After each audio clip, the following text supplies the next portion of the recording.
Well, Thank you. And this book it's a very personal book, and hopefully it'll have a great impact on a lot of people. I just want to start off by talking about the great stuff that's happening with you right now, though, because Backstreet Boys are back. It's 20 years. 20 years. I heard that.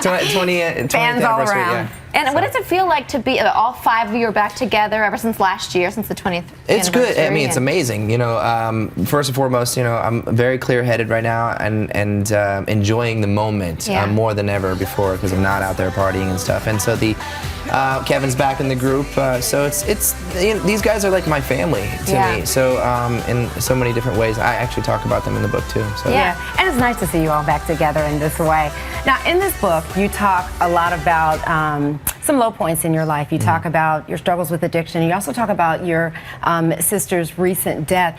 What advice, you know, because in this book you give folks some advice too. What advice would you give to anybody who's they just can't seem to get out of the darkness in their life? How did you do it? You know, the thing about it was I had really good people that I trusted and was accountable to, and those are the guys in my group. Thank God that you had them. Yeah, it really was. It was. I don't think if I ever met them or joined the group when I was 12 years old, I would have had a completely different objective perspective. You know, and so, you know, I think you just have to have good people around you, and you know, you have to look in the mirror and look at yourself and say, do I like the person that I am? Do I deserve better? And you have to believe it. You have to believe that you deserve better. Yeah, and get the toxic people out of your life. Like totally. Yeah. Totally.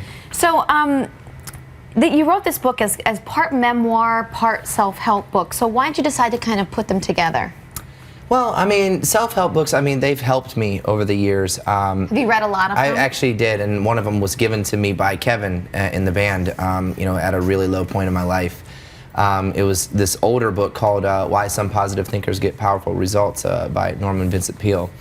And so, you know, I love self-help books for what, you know, at my time of, I like to call it a moment of strength is when I actually reached for it. But I wanted to create a book that was a little less aggressive. You know, it's not like I know everything. It's just like, here's the stories, there's the things I went through, these are the lessons I learned from them.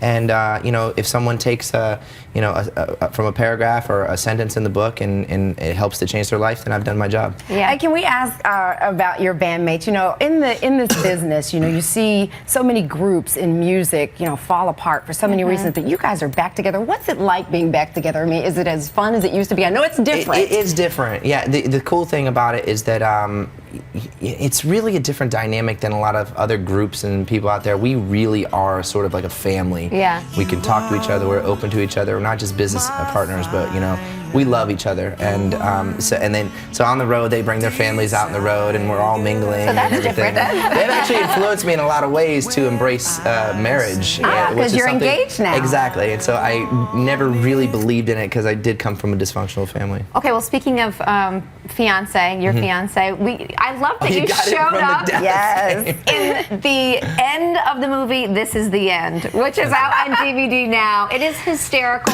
that, I don't want to give the movie away, but do we have the clip of that too? We'll just say it's a clip, but it's... Okay, right here. It's like when everybody goes to heaven, so the Backstreet Boys are there. So how did this come about? I mean, this came about, Seth Rogen actually had the idea, he presented it to us, and he said he felt like, actually they did not have the end of the movie. And they were hoping that we would not say that we wouldn't turn it down because they needed us. That's what he said. He's like, if you said no, then that's a good bargaining chip. That's what he said to us. So we did it and danced with them. It was a great experience. Well, it's so much fun. Well, Facing the Music is on sale starting today, and you can also see Nick tonight at Planet Hollywood at 5:15. So be sure to stop by. Nick, thank you so much. Thank you. It's good to see you. We'll be right back.